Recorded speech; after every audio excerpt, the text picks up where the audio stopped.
Welcome to the Recruiting Scoop on the Inside Texas Football YouTube channel powered by InsideTexas.com. I'm Joe Cook. That's Justin Wells. Thank you for watching. Make sure you like this video, subscribe to the channel, and of course, you got to go to Inside Texas. Use that first link in our description as I get this fancy graphic on the screen. Use that first link in our description or use this fancy QR code also on the screen. Sign up for just $1. We've been dropping a ton of great team insight today. Also have great recruiting intel. We'll go over a little bit of that during the course of this video, but we've got all the different visit updates, even made a couple predictions. Hey, we even talked a little bit of transfer portal this week.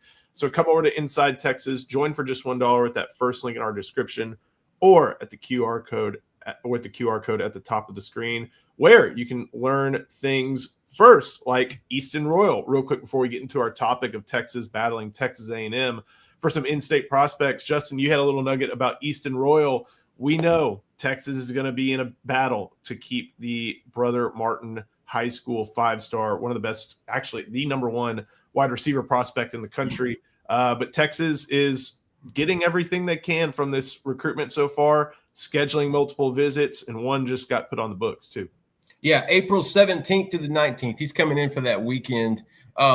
I can't remember if that's the spring game or not, Joe. Spring game, fan fests. We need to figure out what the game looks like. He wasn't going to miss that. Needs to make sure that he delivers on the spring game aspect of it. But we'll see what Sark thinks of it all. Absolutely, they better grip it and rip it, man. I want to see Arch go for like 5 touchdowns so Easton can see the vision. Now, and this is just our weekly update on Easton Royal. He's still locked in with the Longhorns, but man, he's talking to other schools, and that's just part of the game. You have to understand that with him. And people could say, why is he looking at other schools? Because he's being thorough, because that's what you should do in a position like he is. He's going to take other spring trips. He's got Ole Miss, he's got Florida, he's got LSU, he's got a handful of OVs also as well. I believe Texas has got the last weekend, which I think is pivotal for Royal's commitment. But just a quick blurb, he's going to be back on campus in mid-April. That's actually going to wind up being a pretty good weekend for recruits. Obviously, like Joe said, that's going to be the Fan Fest, the spring game. Hey, we got a spring game to attend now. You know what that means? Content. So Easton Royal will be back on the 40 acres soon. Only 9.5 months remaining until he signs. That's an out-of-state prospect. We got to talk about some in-state prospects. And you and Charlie, and then our good friend Jackson Calloway over at Aggie Yell put together a really great feature the other day about Texas and Texas A&M. Not only are they battling for in-state prospects, but there's also just, the both sides of these recruitments have different insights into what's going on in some of them. First, you mentioned and kind of went over most of the top 10, maybe like a good chunk of like the top 15 prospects in the state of Texas. Right. Jalen Brewster's one that we've mentioned on and off recently, but you can't not talk about the number one prospect in the nation when he's in the DFW Metroplex. Some intrigue at Texas Tech has made this one a little bit different, but not as much of a burnt orange shade as you mentioned here in the story. Yeah, so with Jalen Brewster, and Charlie Williams is really the one to watch on this one. He's the one I would pay attention to. You see my prediction to USC. I think some crazy stuff could happen. He could wind up out in Southern Cal, but Charlie really knows this recruitment well. It's basically going to be Texas Tech versus the field. I see Indiana getting into it. Miami's going to get into it. Like you said, he's the number one player in the country. Everybody's going to come knock on his door. Believe it or not, Texas hasn't really pushed for Brewster. Believe it or not, they really like another defensive tackle that's committed to Texas Tech in the DFW area, and that's Adrian Redmond. They talk to that guy on a regular basis. They are pushing to flip him. And so from a Brewster standpoint, I think it's one of those – it's not like he's not an instant take. It's not like you wouldn't just grab him instantly. I think they're looking at resource allocation when it comes to NIL, and Brewster's going to take a big check. He's going to get a big check. The Horns just sunk a good chunk of money into that D-line in the last 2 cycles. And so including the portal this last January. And so I don't see Brewster in Texas happening. They could come back. They could start to do this song and dance again, but he's either going to wind up at Texas Tech, USC, and A&M is a dark horse. I think Jackson mentions Texas Tech as his pick, so that just kind of seems to be the way it's trending. Kind of indicates where they should hold on to him. It's the defensive line coach there, Zarnell Fitch. He's no longer there, so there was some trepidation about if that was still going to happen. Right now, Joey McGuire, they're hanging on really tightly with Jalen. We'll move to John Meredith, one of the best defensive prospects in the country. You can see on the screen, top 6 prospect according to all the major services. You put them all together. Rivals has him as the #1 prospect in the Rivals industry ranking. And this is a recruitment that's been kind of hot and cold for Texas. Charlie's on this one as well. Texas is in that top group, but their standing in that top group is not probably where they want it to be right now. It's not. And, this is one of those where fans will say, well, why was Texas, why are they behind on it? They're not necessarily behind. If anything, Texas was pretty early in this recruitment. When he was at Euless Trinity, it was pretty easy to see that he was a bad son of a gun. Like, this kid was going to be elite. It just happens sometimes certain players go in certain directions. Let me tell you, for the last year, this was a Texas A&M lead. Like, the Aggies had a really good lead there.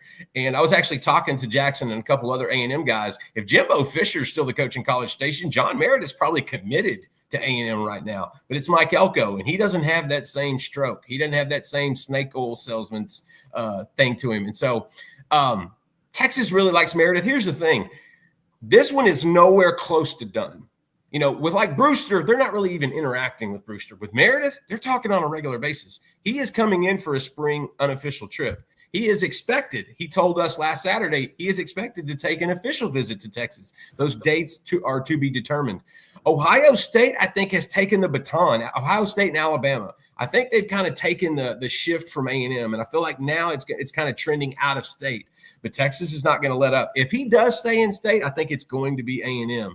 But I love the fact that Texas is like, we'll take our time. They're not going to rush. They're not going to push. And there's always the NIL factor. Kennedy Brown, I feel like we've documented this one pretty well with how Texas views its offensive line board, its preference at tackle. It starts and ends with Ismail Kamara. We'll get to him in a little bit. They also have irons in the fire with guys like Jimmy Kalis from up in Pittsburgh. That's one part of it. But Brian Swanson, Peyton Miller, they're also evaluating. It's Hudson White Knight from Dripping Springs. So this seems like one where even with the rankings, Texas' interest is not maybe as strong as the rankings might suggest. And so Texas is obviously interested when you've got a player like that from the Houston area, but it's just not a recruitment that has a big burnt orange spin on it. But now we get to Kamara, and this is the one that Kyle Flood looks at and is like, that's a must get. And I think everybody looks at it and thinks that's a must get. And Rivals, I think, did a good job of bumping him up to the number 34 player in the country. Might be missing the mark a touch with him being ranked as an interior offensive lineman. He could definitely play that at the next level.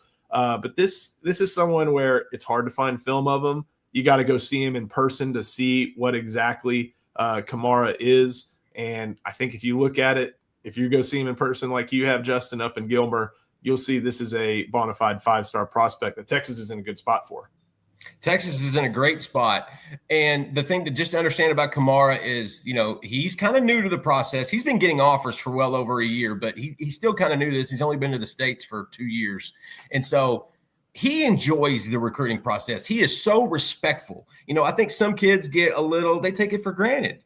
They get a little ungracious when it comes to this stuff. Kamara, if you're any school and you offer him, he wants to give you a shot. He wants to come see you. He wants to give you a chance. That's just his personality. I'll lay it out like this. I think it's going to come down to 3 or 4 schools: Texas, Texas A&M, Oregon, LSU, maybe SMU, maybe Alabama, maybe Georgia. But I really think it's the top 3 or 4. And honestly, I think it's going to come down to Texas and Texas A&M.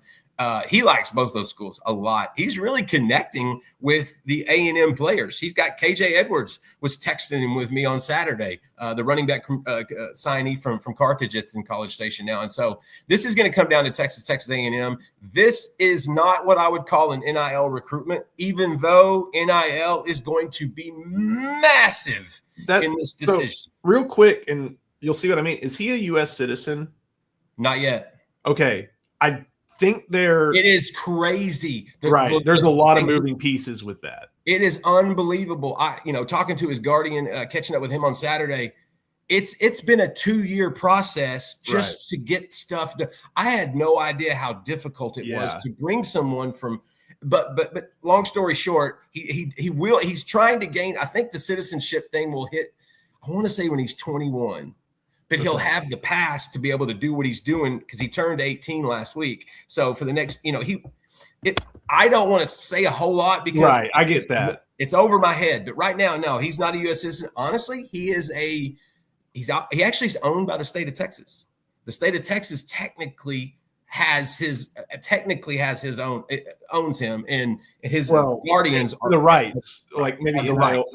Something like that. Like there's a big deal that it's way longer than what this show can do about what international students and student athletes are able to do in the NCAA. You got to jump through. Because I think I always heard Aussie punters talk about I don't get NIL because they're not U.S. citizens. So I don't know the exact way it works, but I think that's just a wrinkle. But because of that, it kind of makes it a good old fashioned recruitment. Who's going to develop you? Yes. Who's going to get you into the the NFL degree offerings, that type of thing. So until that's cleared up, and I think citizenship kind of won't have anything to do with his recruitment. Correct. Yes. The only actually there will be one thing, and then we'll move on. The fact that he's not a U.S. citizen means his NIL, every discussion made about his NIL has to be followed with an NDA. That means other schools cannot talk about it. They don't have to share that information. If you notice in the SEC, everyone knows everyone else's payroll. That's kind of one of the rules of the conference. With Kamara, you have to sign a non-disclosure agreement just to get into that discussion about NIL. So that one's going to be a little bit more crazy as well. What I'm saying is you could see a team come in with a ginormous offer and the other schools wouldn't even know it. Yeah, that's tough. Before we keep going, talk a little about Cooper Witten, and I do mean a little bit, got to talk about Andre the Lawyer. Texans know when you're injured, there's one name that gets results: Andre the Lawyer. Trust the team that has secured millions for their clients and helped thousands of Texans win their injury cases. Car wrecks, slip and falls, 18-wheeler accidents, on-the-job injuries, wrongful deaths. Don't let the insurance companies tell you what your claim is worth. Andre the Lawyer will fight for you. His principal office is in Dallas, but they serve Texans throughout the state. So don't wait. Call 214-444-8808. That's 214-444-8808. Contact info is in the description. Cooper Witten, it's a player you have to mention just because of his high-profile nature, who his dad is, connections to the DFW area. This one, before it was never Texas. It was never really going to be Texas. Before Jason took the Oklahoma job, you could kind of see Texas A&M, Tennessee, Oklahoma. Now it's pretty much a strong look at Oklahoma. Landon Williams-Callis. This is when Texas is really fighting to get back into clawing their way back, and they're clawing their way, trying to get up to a level it seems like the Texas A&M is at right now. A&M in Oregon. I hear a lot of that on the road. Hey, he loves A&M, and I know if you talk to Landon, he'll tell you he's a big fan of Texas A&M. I don't hear enough of Oregon, and I know his agency. I know his circle. There's some green ducks in that thing, man. I think Oregon's going to give him the biggest offer. They already took an East Texas running back in this cycle in Kadarius McMiller from Tyler High. They want one more. They've told LWC, we want you to be that one more. So they've basically honed in and focused in on the one guy they really, really want. If he goes out of state, it's Oregon. If he decides to stay close to home, it'll be Texas A&M. But Jalute, don't tell Jabbar Jalute that. This guy does not want to hear that. Steve Sarkisian doesn't want to hear that. They are continuing to recruit this highly productive pinball of a machine, scoring machine. They'll once they get him back on campus, we can start to lean into this a little bit more. And don't be surprised if we see him pop in the spring. Don't be shocked if you see him pop in June. But honestly, this might be a kid that the recruitment really gets started in the fall. Once you get through all the visit stuff and all the OV stuff and all that stuff gets kind of cleared out, maybe we come back to this in the fall. Get him on campus, then we'll make it real. We'll keep going. Julian Caldwell, player. This is a real Texas A&M battle from Argyle. Caldwell's been to both schools plenty, been to Texas plenty, and this is one it kind of feels like who's going to show him the most love. Yeah, so Texas really likes Julian Caldwell, but I don't think they love him. They love Easton Royal, and they want to add 2 or 3 more guys, probably 2 more guys to that mix. And when you got Royal, you got the floor, the ceiling, you got all of the above. So they're going to be picky. They like Julian. I don't think they're going to push for him. Now, they're bringing him in this spring. They're going to bring him in for a summer official. They're going to continue that relationship. He's a smooth receiver. He really is. But I think they're going to let Texas Tech have him.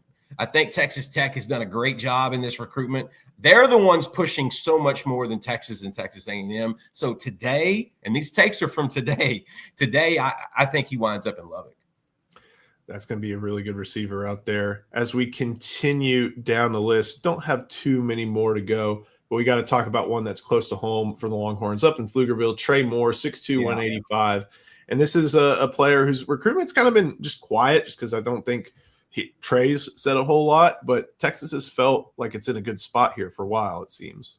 That's the thing I love about Trey Moore. Like, not just his film, on the field, it's off the field. He doesn't talk much. He doesn't say much. He doesn't go on social media and build himself up and grab for attention like a lot of recruits do. Trey Moore just shows up and goes to work and does the job. This is one that I think you and I have even mentioned. Let's not overthink this. This is a local kid that's got immense upside and talent. Don't let this guy go somewhere else. And then the story, before his draft day comes, hey, he was in Austin, Texas, and da-da-da, because we've seen that story play out before a few times. Trey Moore is a guy that I think, how they like Julian Caldwell. I think they love Trey. I think they think very highly of Trey Moore. I wouldn't be surprised if Texas leads. I wouldn't be surprised if they wave him in after the official visit this summer. I wouldn't be surprised if he has a decision before he begins his senior year. I like the Horns, but they've got to stay the course here. You can't let up. Stay strong. Keep Trey Moore in the ATX. Got one to skip over real fast before we finish up. Montre Jackson. Yeah, I was going to say Taylor Mayo. The Texas had a shot there, and they backed off of him. And now he's starting to put all these packages of talent together, and now that kid's going to wind up playing at A&M, Ohio State, or LSU. Taylor Mayo is not as good as John Meredith, but he is right next to him. Montre Jackson, this is a player you put in a prediction for the other day. Speed. It's the equalizer of all equalizers. Bring it, and you play. Montre Jackson can fly. He's a 10-3 kid. He's trying to tell me he's going to get a 10-2 this spring. I don't doubt Montre. Look, this is a kid that turns and burns. If you ever watch his tape, you see the speed in his half turn. Like the full turn, that's easy. You just obviously, but his half turn, he is maintaining leverage and balance through his half turn.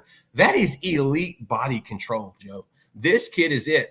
I'm just going to say this. I don't know what took Texas so long, but thank the Lord above they jumped into this recruitment. But this kid has been feeling Texas since he was born. This is a burnt orange family in a sense. They love the University of Texas. They were on campus for his junior day.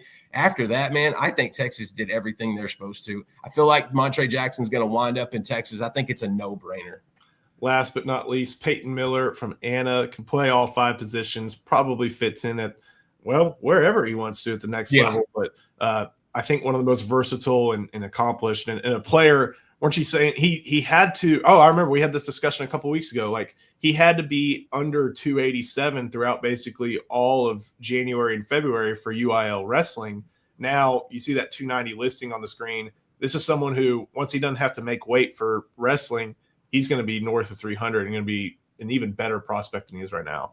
Yeah, he might be towards that 300 right now, Joe. Like he told me he was about to eat a lot. And that was a week and a half ago. Look, I love Peyton Miller.